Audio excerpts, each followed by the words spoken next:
Rendez-vous au point kilométrique 149. Dans ce numéro d'aiguillage, nous allons découvrir le réseau d'Éric et Antoine Limousin.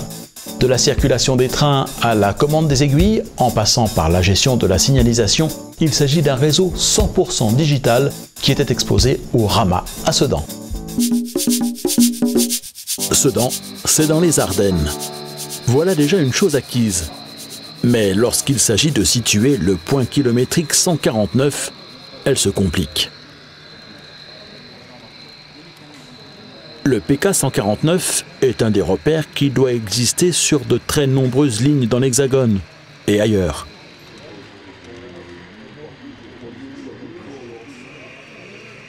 Un coup d'œil sur le décor.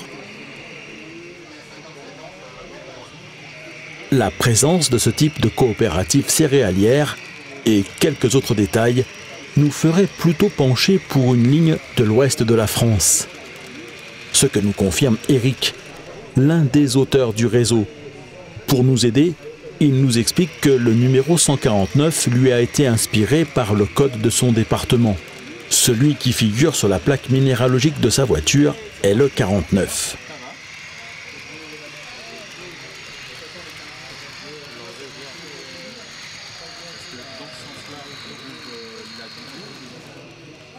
Vous allez d'ailleurs très vite découvrir que cette voiture a eu un rôle particulier dans la conception du réseau.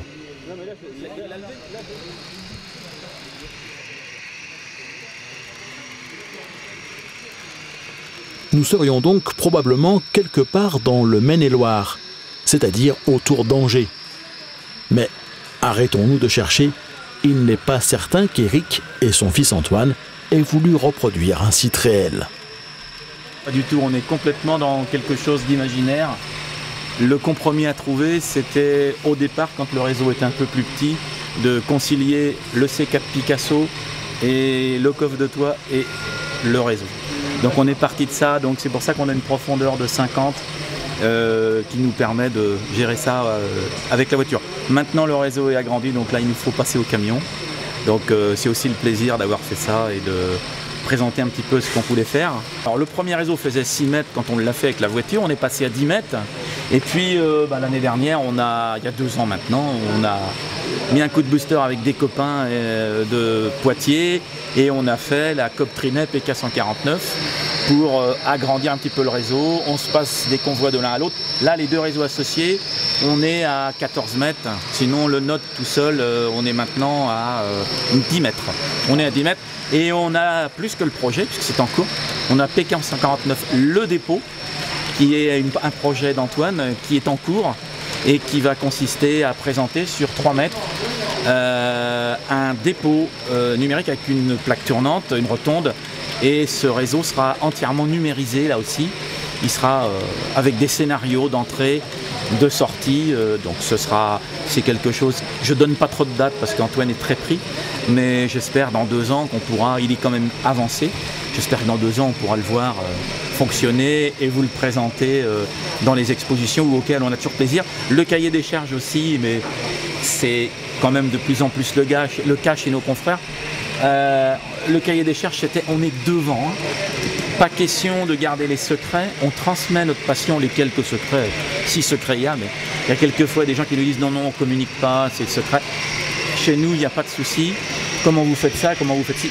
On donne tout, on transmet. C'est vraiment vivre notre passion. On a fait ça avec mon fils, hein, Antoine. Donc la première partie du réseau 6 mètres, on a fait ça en 2 ans. L'extension qui nous a permis de monter à 10 mètres, là on a mis, on va dire, 2 ans de plus parce que déjà Antoine commençait à être un peu plus pris. Mais ça a été, en fait l'histoire, je l'ai raconté plusieurs fois, on est sorti du salon d'Orléans et à l'époque, je ne veux pas donner de date parce que j'ai peur de me tromper, et on a dit dans 2 ans on sera là avec un réseau et il sera 100% numérisé. Alors nos copains d'ici nous ont dit oui, bon, il n'y a pas de problème, sauf qu'ils ne savaient pas à qui ils avaient affaire, enfin je dis ça amicalement.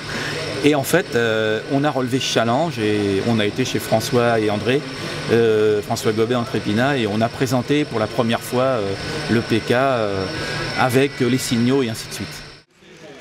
François et André, ce sont des membres de l'association des modélistes ferroviaires du centre. organisateur du Salon international du train miniature d'Orléans, où PK 149 a été exposé pour la première fois dans sa version courte en 2008.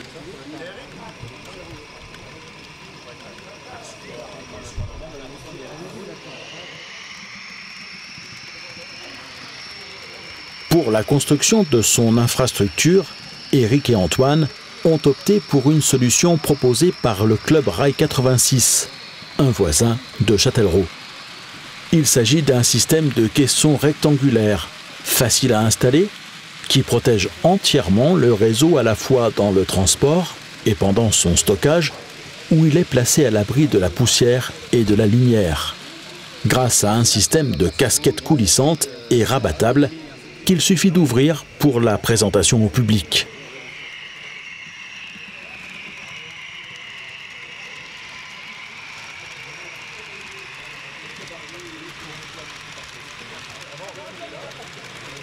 Pour ceux qui seraient intéressés par le système, Éric et Antoine proposent les plans permettant de concevoir une telle infrastructure en libre téléchargement sur leur site espacerail.com. Alors le site, moi je l'ai ouvert avec Antoine, on l'a ouvert dans les années 98 et on l'a tout de suite orienté digital, puisque j'ai découvert moi le digital par Alain Tachet, détaillant fabuleux de Clermont-Ferrand, aujourd'hui disparu, mais sans doute à la retraite. S'il m'entendait, je le salue. Il m'a fait découvrir ce système numérisé et j'ai tout de suite compris qu'il fallait y aller, que ça allait être l'avenir du train. Je me suis dit, il faut vraiment y aller. Donc j'ai commencé comme ça et tout de suite on a orienté notre site sur le numérique, le digital. D'ailleurs on avait un autre réseau et à l'époque, puisque j'ai un autre réseau à la maison, le site s'appelait Deux réseaux à choix en digital, c'était pas très marketing. On a après appelé ça Espace Rail pour que ce soit un peu plus communicant. Donc on a un forum. Bon, bien sûr, on rivalise pas et ça n'a pas lieu avec les grands du domaine, mais au moins, bon, on essaye de répondre aux questions. Donc on trouve tout un tas d'informations sur les centrales, sur la manière de conduire, soit en digital simple, soit en digital amélioré. Ce qui est le cas ici, puisque le réseau peut être totalement géré par le PC et par RRTC. On peut donc gérer avec RRTC le logiciel, soit en manuel, soit en automatique. On a fait des scénarios tout au long de la journée, de l'expo. On fait même du renouvellement de voix avec de l'UPCS, des talkies pour que les spectateurs jouent au train, parce que chez nous, chez PK, on a vraiment envie de jouer au train. Il faut jouer au train et associer le public, parce que on veut faire partager notre passion. C'est vraiment le but. On peut faire circuler, on va dire, 6 machines, 6 convois en même temps. Bon, l'intérêt, puisque les trains s'autorégulent, puisqu'on est en balle 3 feux, c'est que les trains prennent de la vitesse et ne passent pas leur temps non plus à s'arrêter, ou du moins à ralentir. Donc l'idéal, c'est avoir 2 x 2, 4 réseaux. Pendant ce temps-là, et c'était le cahier des charges, on a également deux petits EP, enfin c'est des EPI maintenant, je pense. Et c'est dans ces EP, là on fait des manœuvres. De temps en temps, on fait conduire un enfant, on fait conduire quelqu'un. On va préparer un convoi et après on va l'envoyer dans la trame du réseau. Et puis pour augmenter encore le plaisir du jeu, PK 149 continue de s'agrandir.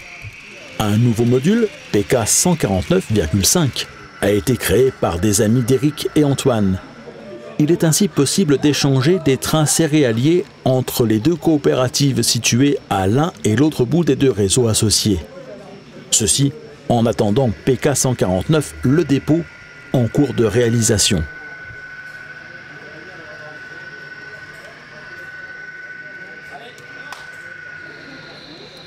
Sur le réseau d'Éric et Antoine, si le décor est totalement imaginaire, la recherche du réalisme est poussée très loin dans la circulation des trains.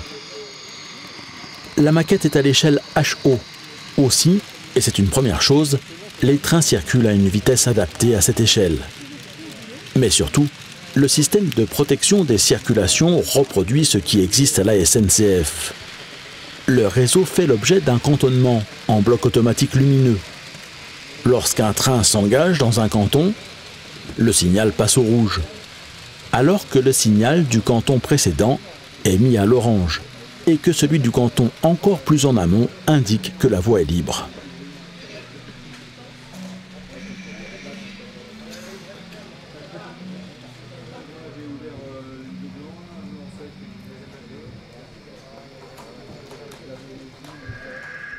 Mais la signalisation installée le long des voies de PK 149 comprend aussi toute la panoplie des codes couleurs employés à la SNCF. L'exploitation du réseau se fait au choix tout en automatique.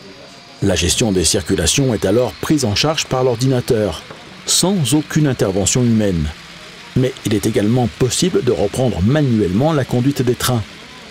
Il appartient alors au mécano de respecter la signalisation qui lui est imposée par le système informatique, tout comme dans la réalité. Ce qui fait la fierté d'Éric et Antoine Limousin, c'est que sur leur réseau, tout est pris en charge par l'informatique. Les locomotives sont toutes digitalisées et sonorisées. Les appareils de voie sont également pilotés informatiquement. C'est le cas des aiguillages et des dételeurs notamment, mais aussi les accessoires du décor. Éclairage des quais de gare, lumière des passages à niveau, tout est commandé à partir de décodeurs numériques, d'un PC, du logiciel RRTC Train Contrôleur et d'une centrale. Ce qui laisse penser à Éric et Antoine qu'il s'agit là d'un type de réalisation dotée d'une intégration numérique à ce point poussée qu'elle n'a pas d'équivalent à ce jour sur d'autres réseaux présentés en exposition.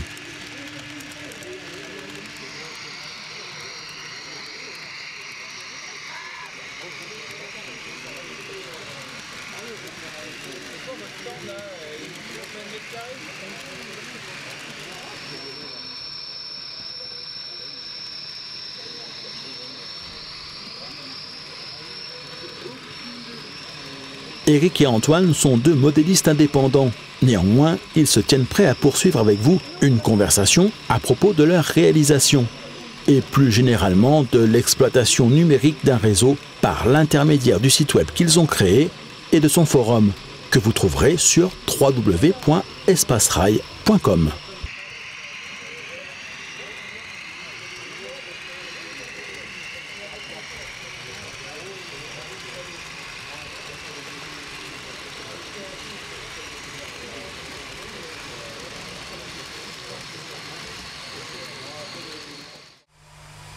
La semaine prochaine dans Aiguillage, nous irons visiter un très grand réseau en Normandie, le chemin de fer miniature de Clécy.